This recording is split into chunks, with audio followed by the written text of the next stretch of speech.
नमस्कार, टीवी 9 देख रहे हैं आप। मैं हूं आपके साथ शिवम। बिहार की राजनीति पे बात करेंगे कांग्रेस और राजद के बीच गठबंधन की। बिहार में किस तरह से आगे विधानसभा चुनाव में उनका रुख रहेगा और कांग्रेस कैसे चुनाव लड़ेगी। हमारे साथ कांग्रेस नेता अजीत शर्मा हैं।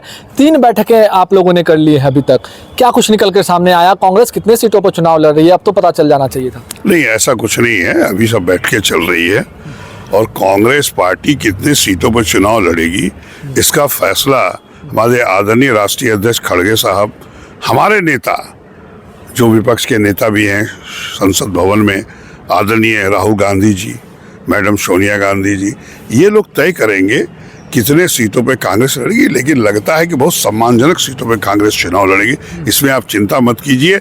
ये जो बैठकें बिहार में हो रही है, यह कैसे जमीनी स्तर पर सभी पार्टियां काम करें, सभी वर्कर्स मजबूत बने, उसके लिए बैठकें हो रही है। क्या लगता है तेजस्वी यादव को आप लोग नेता मान रहे हैं या नहीं मान रहे हैं? अभी प्रभारी भी पहुंचे हुए हैं बिहार में और ऐसे में तेजस्वी यादव उनको नेता नहीं मानते हुए कह रहे हैं कि शकील अहमद कह रहे हैं कि हाँ मेरे वही नेता है। तो ये कॉन्ट्राडिक्शन राजद और कांग्रेस के बीच में देखने को मिल रहा है। देखिए, नेता तो कांग्रेस पार्टी के हमारे आदरणीय राष्ट्रीय अध्यक्ष खड़गे साहब हैं और हमारे जो विपक्ष के नेता हैं और देश के नेता हैं आदरणीय राहुल गांधी जी। बिहार की बात कर रहे हैं कि बिहार को ये कांग्रेस पार्टी पूरे देश में, सिर्फ बिहार की बात आप क्यों कर रहे हैं?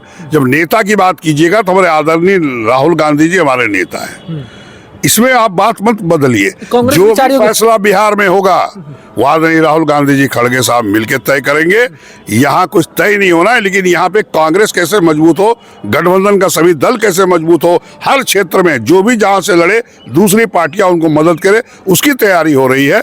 लेकिन आप ये कह रहे हैं कि आदरणीय शकील साहब ने कह दिया कि हमारे अरवालू साहब, कृष्णा अरवालू जी है, वो हमारे नेता हैं। नेता हमारे आदरणीय राहुल गांधी जी हैं, वो हमारे प्रभारी है, वो भी नेता हैं, लेकिन वो प्रभारी बिहार के हैं। कांग्रेस का नेता आदरणीय राहुल गांधी जी हैं। क्या कांग्रेस नहीं चाहती कि बिहार में भी मेरा स्टैंड जो है वो काफी बड़ा हो? जिस तरह से राष्ट्रीय पार्टी है, देश में बहुत अच्छा स्टैंड है, भाजपा को कड़ी टक्कर आप लोगों ने एनडीए को दी है, तो बिहार में क्या लगता है कि कब तक कांग्रेस पीछे रहेगी?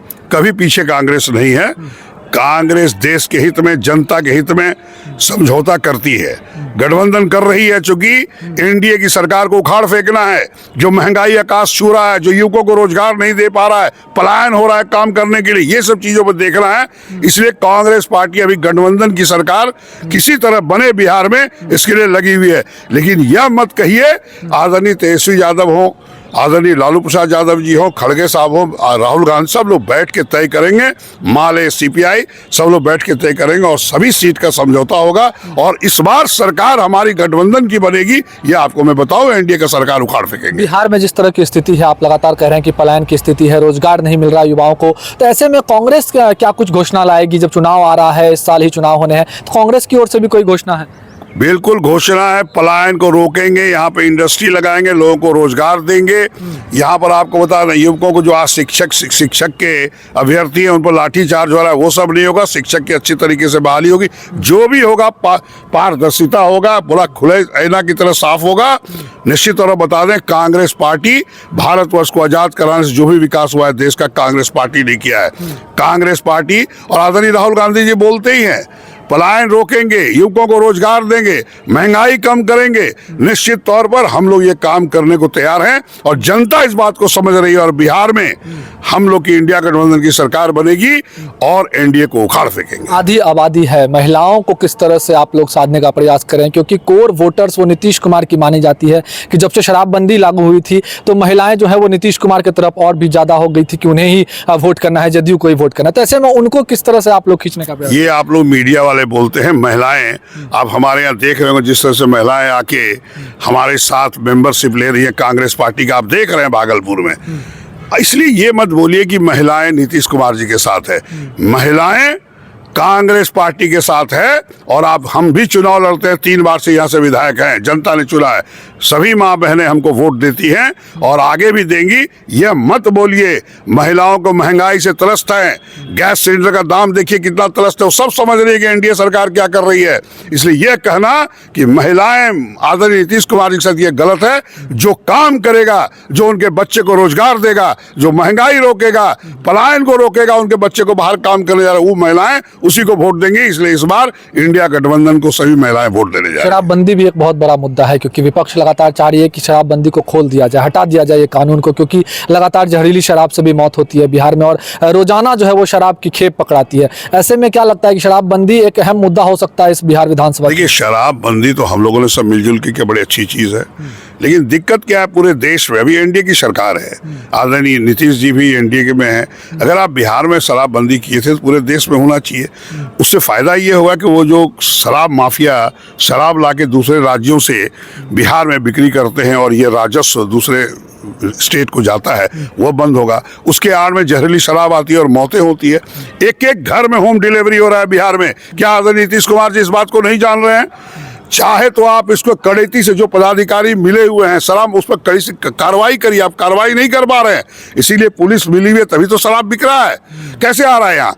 और अगर नहीं कर सकते हैं, मेरा भी मानना है दुगनी तिगनी कीमत करके शराबबंदी खत्म करिए। अगर आप पूरे देश में शराबबंदी नहीं कर सकते तो शराब माफिया जरूर लाएंगे। इसलिए शराबबंदी खत्म करके दुगनी तिगनी कीमत कीजिए। उससे जो राजस्व आएगा उस गरीबों को रोजगार देने का काम कीजिए, युवकों को रोजगार देने का काम कीजिए, पलायन को रोकिए, काम मिलेगा, महंगाई को रोकिए, उस पैसे को बर्बाद मत होने दीजिए, या सख्ती से ऐसा काम करिए कि एक बोतल भी शराब न बिके। एक आखिरी सवाल, नीतीश कुमार क्या लगता है कि एनडीए की मेजबानी कर पाएंगे इस बार? क्योंकि लगातार उनके स्वास्थ्य को लेकर भी आप लोग सवाल खड़े कर रहे हैं कि उनका स्वास्थ्य ठीक नहीं है, तो क्या लगता है विधानसभा में नीतीश कुमार स्टैंड लेंगे, या जैसा आरोप लगाते हैं कि अधिकारी ही चला रहे हैं सरकार? मैं ये आरोप नहीं लगाता कि आदरणीय नीतीश कुमार जी रहेंगे, वो तो उनका एनडीए गठबंधन को तय करना है। लेकिन निश्चित तौर पर पदाधिकारियों का मन बढ़ा हुआ है।